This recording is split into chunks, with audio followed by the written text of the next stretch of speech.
stuff. I love the 80s. I do. I love the big hair. I had little hips. I love that all.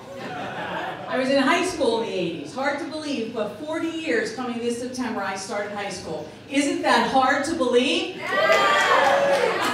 No, right? But you know, when I was in high school, kids were tough. We were resilient. We were robust. Nowadays, these kids are all pussies. Everything in front of them. The girls, the boys, they're all wimps. Like orientation, going to high school for the first day, right? These kids now, it starts in 8th grade. 9th grade orientation begins in 8th grade. You get a whole day. You tour the building, you make sure that everybody likes each other. You like me, I like you. Barney's in the background singing classics. Everything's good. Then, if it's a private school, you get to shadow somebody for a day. So for free, and they give you lunch, you go to this private school and you follow around an upperclassman, like a sophomore or a junior. You see what it's like, and you say, yeah, I want to go here, or no, I don't want to go there. And then, we haven't even started 9th grade yet. You get to go to school for a whole day before the school even opens. Nobody's there. There's no other kids. Because they don't want you to get offended or embarrassed or lost. Okay, you know what it was like when I went to high school? There was an orientation program called the GFL program, which stood for good fucking luck. You walk in the front door, you had to go left or right. And no matter if you went left or if you went right, you're flanked by these thugs, also known as seniors, who would push you back and forth like a ping pong between them. Then if you were a nerd, and they could smell them from a mile away, the orientation would continue in the bathroom. Yeah? Everybody knows this, right? Head in the sink, or if you had the pocket protector, I hear they went in the toilet. Like everything, just right in. That's how I started school.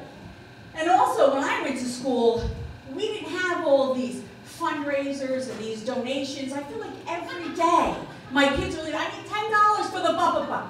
I gotta save a whale. I gotta save a tree. For the love of God, can't we save our bank accounts? I can't afford to put you through public school, let alone private school. When I went to high school, public school, mind you, in Westchester, this big corrugated metal box that they called a high school. One of my fondest memories of my first day at school was running through the science cube. There was a cube in the middle of the building, and it was all different science classes. And I had to be at SCI 14. I'm standing at SCI 15, and 14 is nowhere around. So I'm just about this side of tears, and thank God, Laureen Falloon, my neighbor and a senior, came over.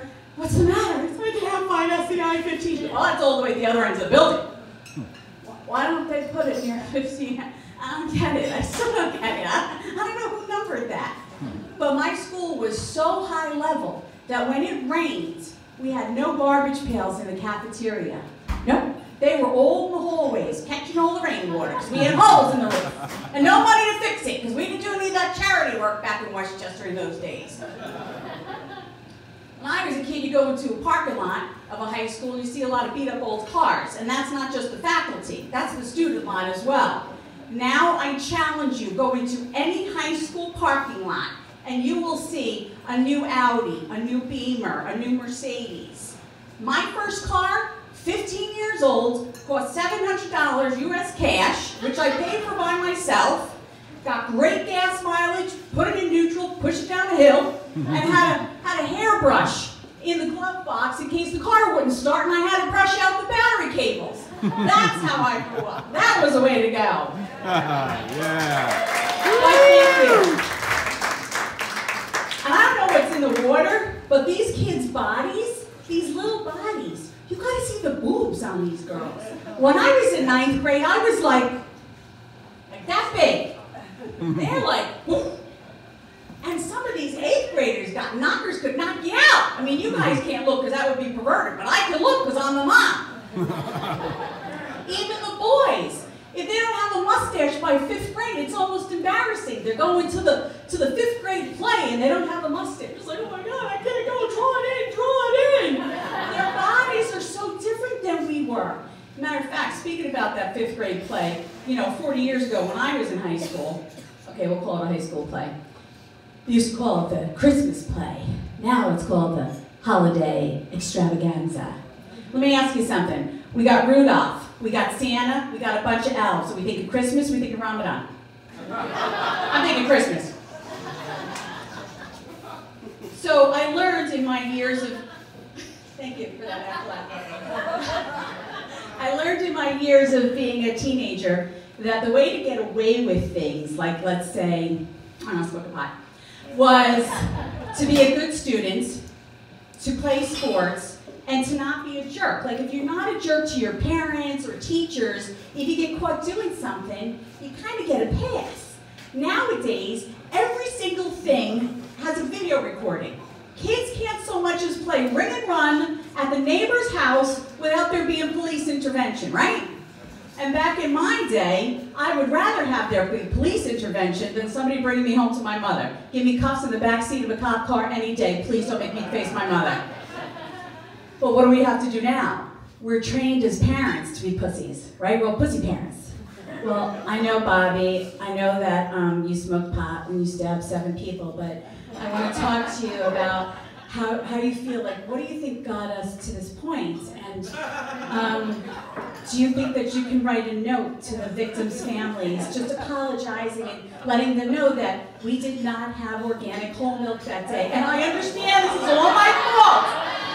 It's my fault that the hormones made you do this. But if you write the note, and I think if you call on the universe and ask the universe to just heal all this ill that happens, everything will be good with the world.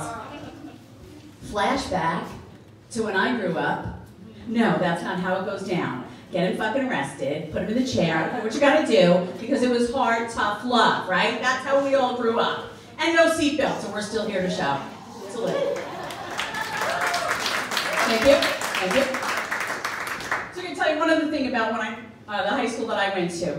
God's honest truth, and if anybody went to Walter Patton's class of 1983, you can vouch for this. The dean of students, which we nicknamed Papa Smurf because I did, tower over him, used to carry a bat and handcuffs. Could you imagine that walking down the halls of Ridgefield High today? And we actually had a narc, right? Rodney. Rodney looked like he was an extra out of Starsky and Hutch. Rodney was this thin, tall, black gentleman who could almost dance as he walked. It was like, I don't know how he did it, right? He had the hat, he had this crushed velvet purple jacket. I loved it. Carline, it was beautiful. And a green LTD. You remember that lime green thing? Oh my God, that thing could stick out like a sore thumb. You want to get out of trouble with Rodney? Cost? 1 joint. For anything. Doesn't matter what kind of trouble you got into. But I do know this. I'm a parent now. I have 2 children who are actively adolescent, a 17-year-old daughter and a 15-year-old son, which is why I color my hair. But they're both great. They're both great. But I don't think that I could be the kid that I was today. And I don't think that it's easy being a parent of these kids. And I'll tell you, any parents will tell you, there's no handbook. There's no owner's manual to these people. You just kind of go by gut, which I guess is why gut health is so important these days. So take care of that. But I do feel like my struggle is every day I'm watering this big, big bucket of dirt, and I just keep watering it and putting sunshine on it, and I hope that one day a beautiful rose will bloom. I'm Gina. Thank you so much.